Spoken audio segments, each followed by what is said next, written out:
the seasonal holidays. By the time politicians came back to work and started forming a position, the Ayatollah has already killed thousands. And what will Iran become after this bloodshed? If the regime survives, it sends a clear signal to every bully: kill enough people and you stay in power.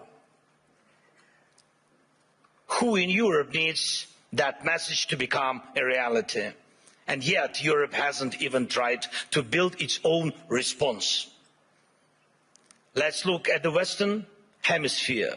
President Trump led an operation in Venezuela and Maduro was arrested, and there were different opinions about it, but the fact remains: Maduro is on trial in New York. Sorry, but Putin is not on trial. And this is the fourth year of the biggest war in Europe since World War II. And the man who started it is not only free, he is still fighting for his frozen money in Europe. And you know what? He is having some success, it's true. It's Putin who's trying to decide how the frozen Russian assets should be used, not those who have the power to punish him for this war.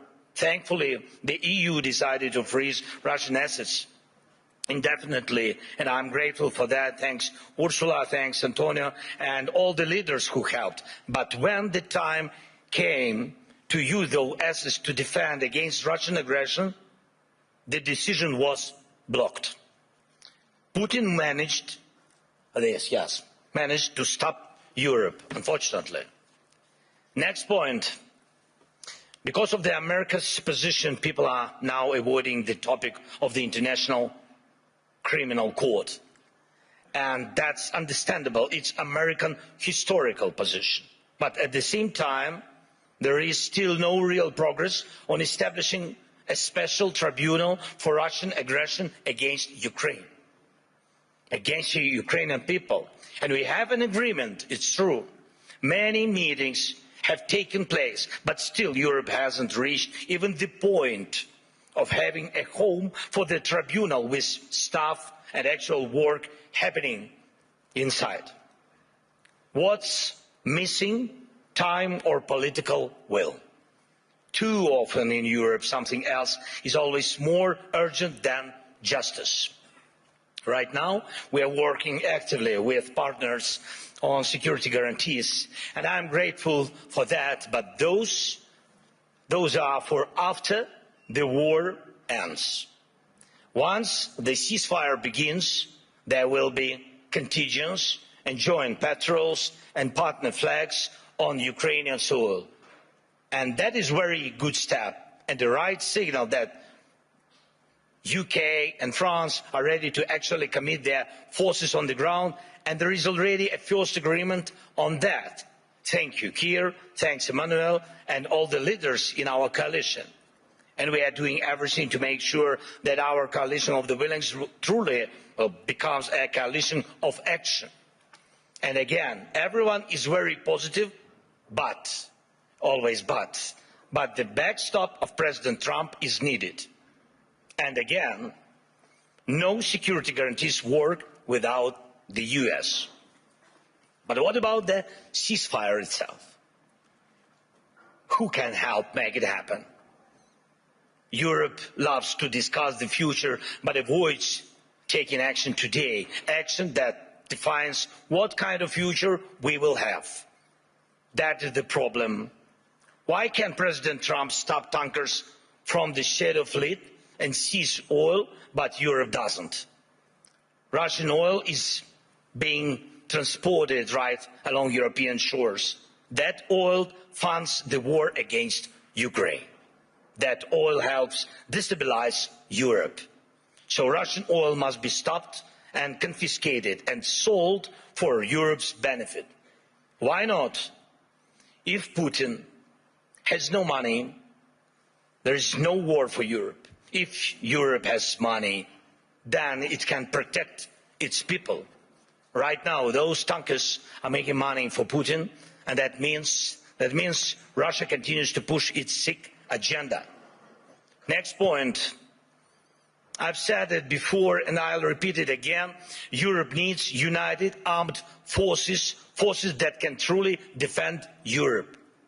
Today, Europe relies only on the belief that if danger comes, NATO will act.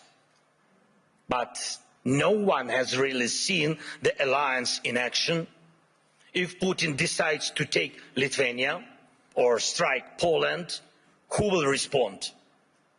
Who will respond? Right now, NATO exists thanks to belief that the United States will act, that it will not stand aside and will help. But what if it doesn't?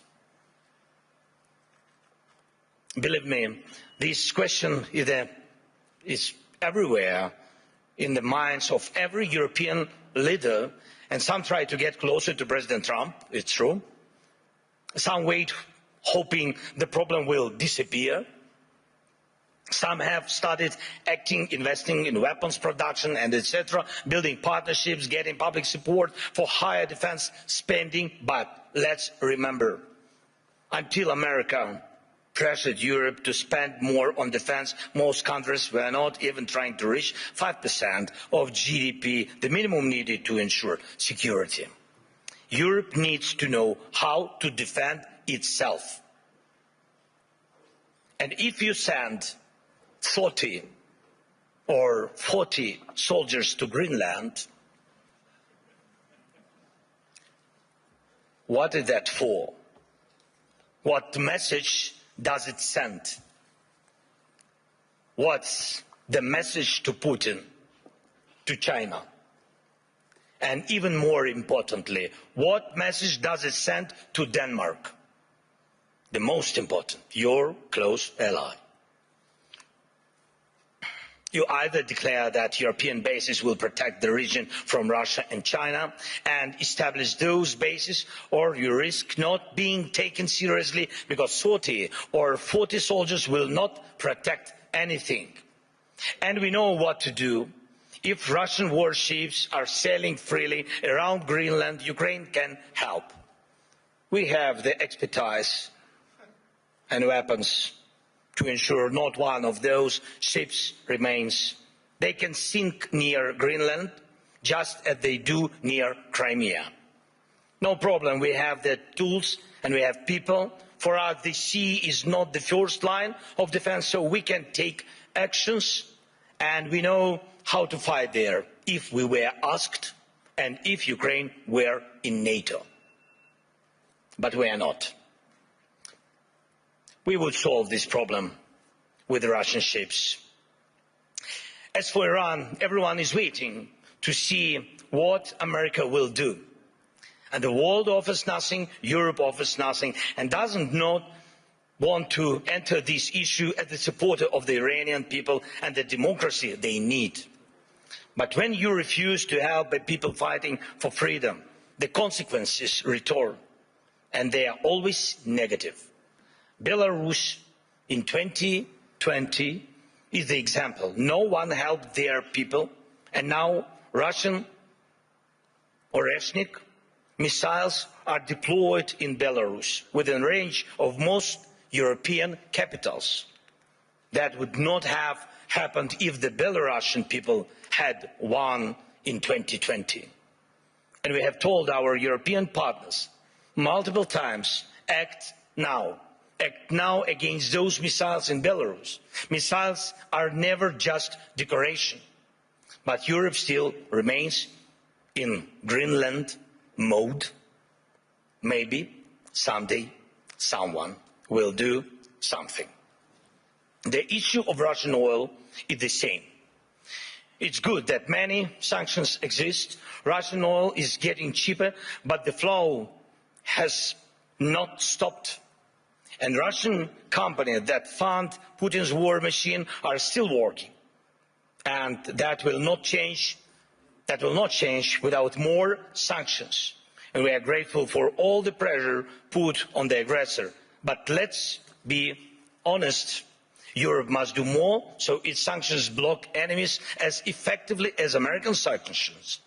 Why is that important? Because if Europe is not seen as a global force, if its actions don't scare bad actors, then Europe will always be reacting, catching up with new dangers and attacks.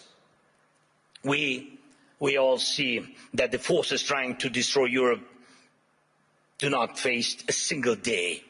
They operate freely, even operate inside Europe.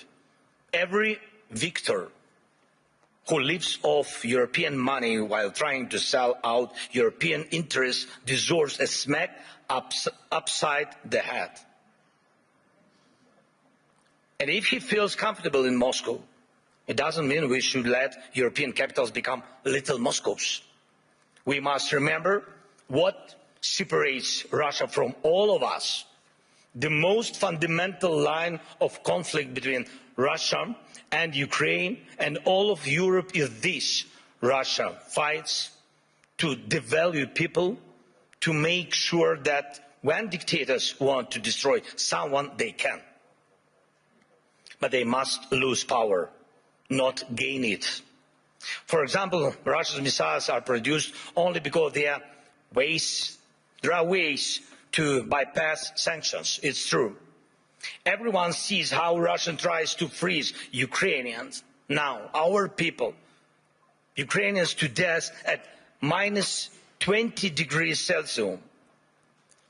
But Russia couldn't build any ballistic or cruise missiles without critical components from other countries, and it's not just China. Too often people hide behind the excuse that China helps Russia. Yes, it does. But not only China. Russia gets components from companies in Europe, the United States, and Taiwan. Right now, many are investing in stability around Taiwan to avoid war. But can Taiwanese companies stop contributing electronics to Russia's war? Europe says almost nothing. America says nothing. And Putin makes missiles. And I thank every country, of course, and every company that helps Ukraine repair its energy system. This is crucial. Thank you to all who support the Pearl program, helping us buy Patriot missiles. But wouldn't it be cheaper and easier to just cut Russia off from the components it needs for missiles production? Or even destroy the factories making them?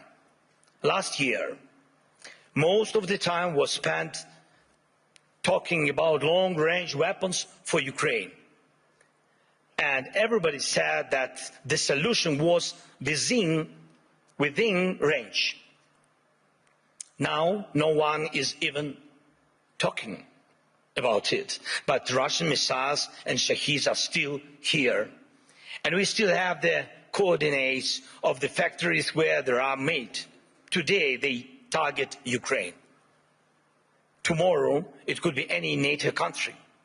And here in Europe, we are advised not to mention tomahawks. Not to mention tomahawks to the Americans, not to spoil the mood.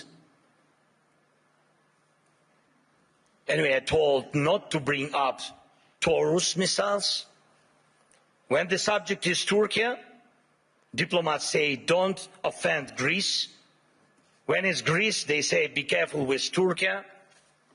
In Europe, there are endless internal arguments and things left unsaid that stop Europe from uniting and speaking honestly enough to find real solutions.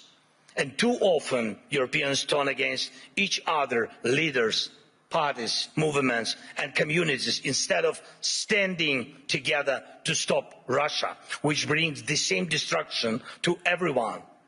Instead of becoming a truly global power, Europe remains a beautiful but fragmented kaleidoscope of small and middle powers. Instead of taking the lead in defending freedom worldwide, especially when America's focus shifts elsewhere, Europe looks lost, trying to convince the US president to change. But he will not change. President Trump loves who he is. And he says he loves Europe, but he will not listen to this kind of Europe. One of the biggest problems in today's Europe, though it's not often talked about, is the mindset. Some European leaders are from Europe, but not always for Europe. And Europe still feels more like a geography, history, a tradition, not a real political force, not a great power. Some Europeans are really strong, it's true. But many say we must stand strong, and they always want someone else to tell them how long they need to stand strong, preferably until the next election. But that's not how great power works, to my mind. Leaders say we must defend European interests, but they hope someone else will do it for them. And speaking of values, they often mean valueless. They are all like, we need something to replace the old world order with. But where is the line of leaders who are ready to act? Act now, on land, in the air, at the sea, to build a new global order. You can't build the new world order out of words. Only actions create real order. Today, America has launched the Board of Peace. Ukraine was invited, so was Russia, Belarus, though the war hasn't stopped. And there is not even a ceasefire. And I have seen who joined. Everyone had their reasons. But here is the thing. Europe hasn't even formed a united position on the American idea. Maybe tonight, when the European Council meets, they will decide something. But the documents were already signed this morning, and tonight they might also finally decide something on Greenland. But last night, Mark Rutte had spoken to President Trump. Thank you, Mark, for your productiveness. America is already changing its position, but nobody knows exactly how. So things move faster than we. Things move faster than Europe. And how can Europe keep up? Dear friends, we should not degrade ourselves to secondary roles, not when we have a chance to be a great power together. We should not accept that Europe is just a salad of small and middle powers seasoned with enemies of Europe. When united, we are truly invincible. And Europe can and must be a global force, not one that reacts late, but one that defines the future. That would help everyone from the Middle East to every other region in the world.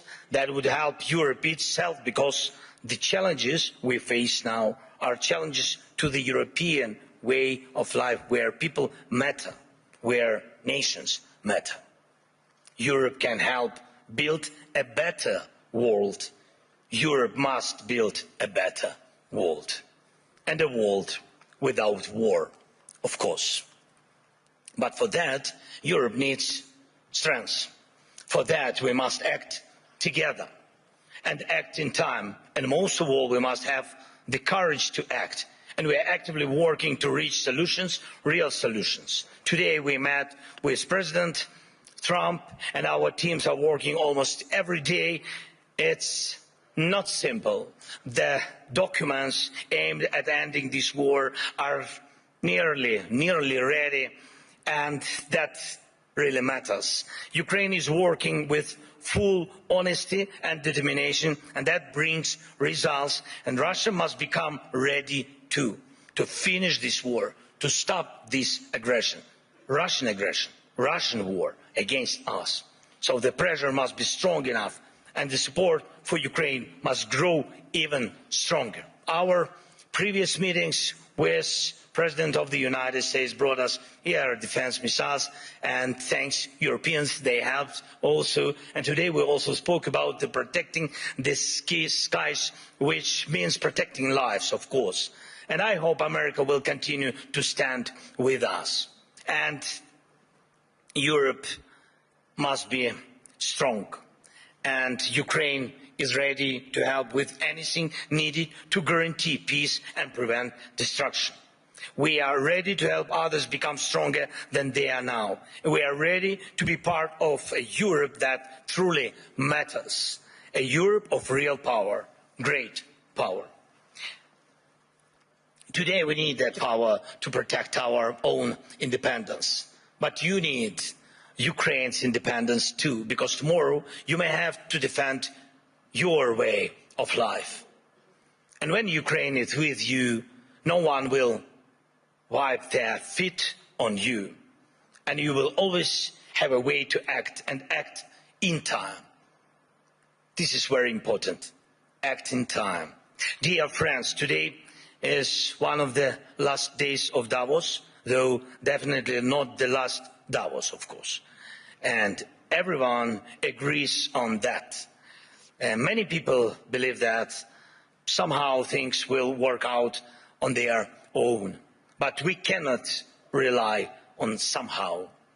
For real security, faith is not enough. Faith in a partner, in a lucky turn of events.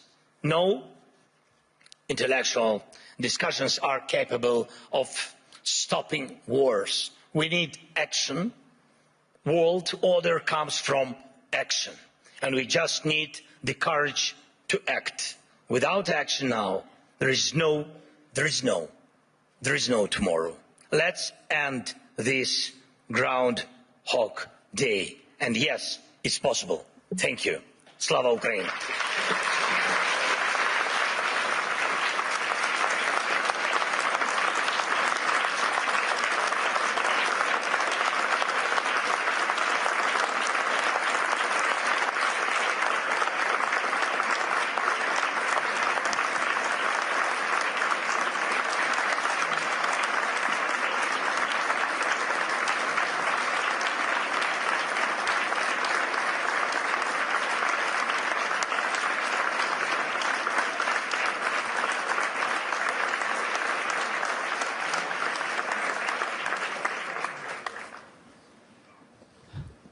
The President wanted me to sit, but I think you deserved every part of that standing ovation. Thank you so much, Mr. President.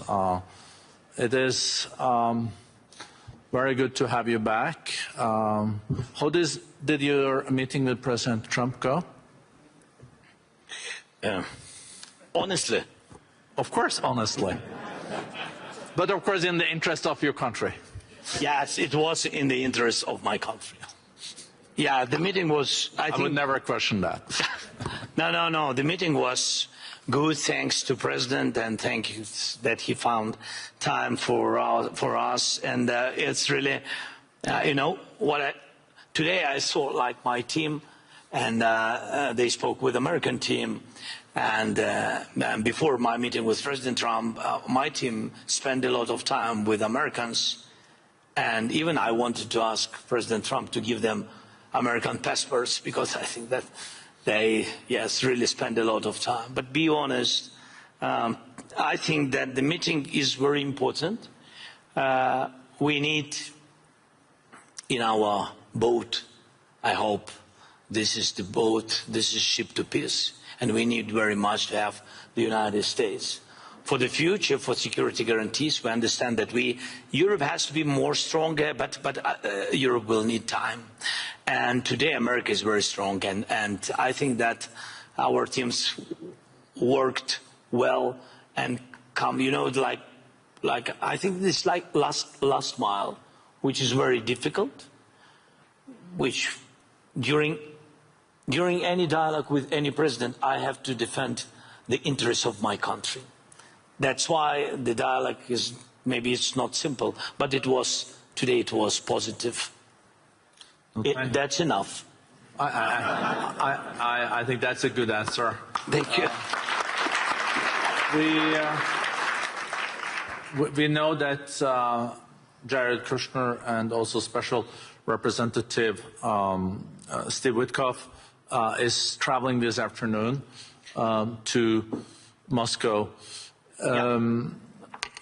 I think that I think now it all is also about when Russia is ready to stop the war, and it's hard to really understand what is in the head of Mr. Putin too.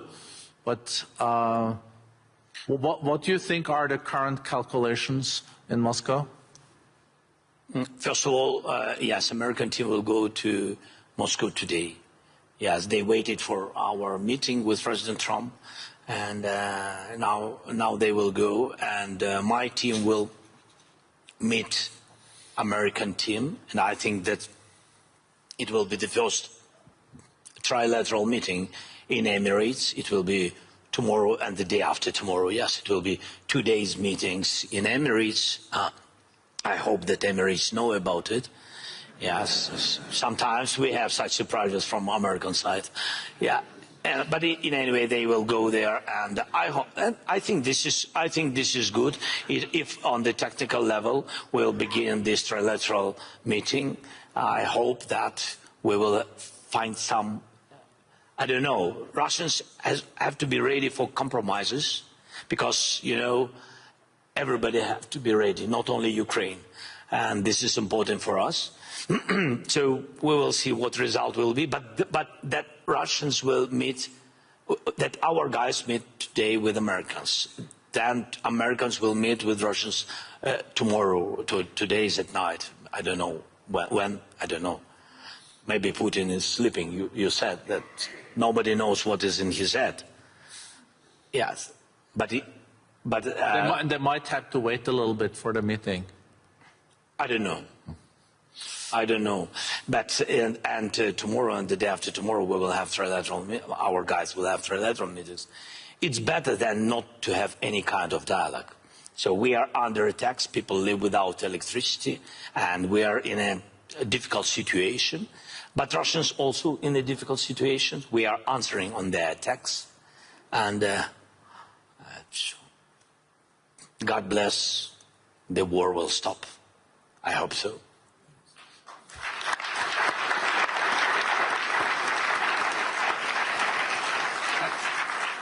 And what is now the most difficult part for Ukraine?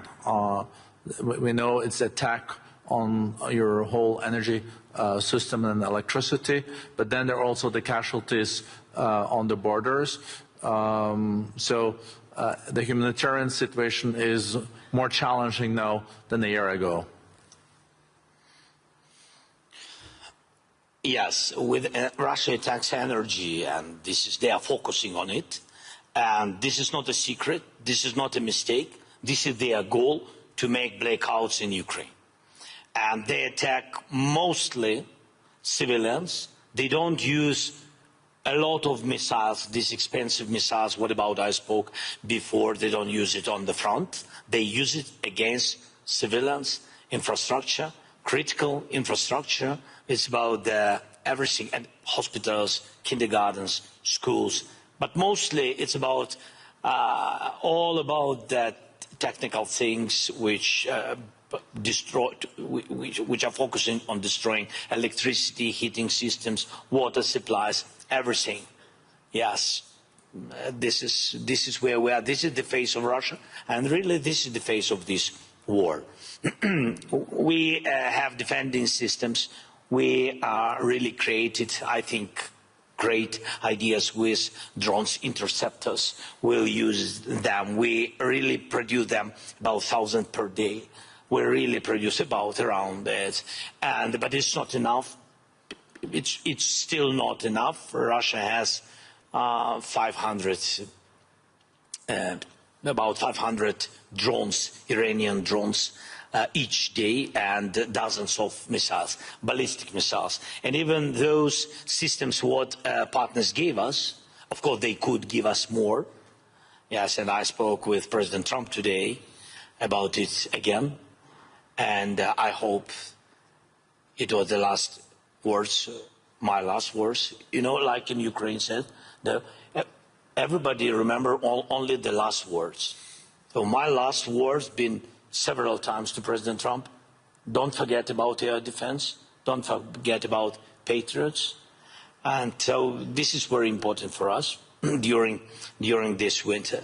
So I think that this is all these attacks.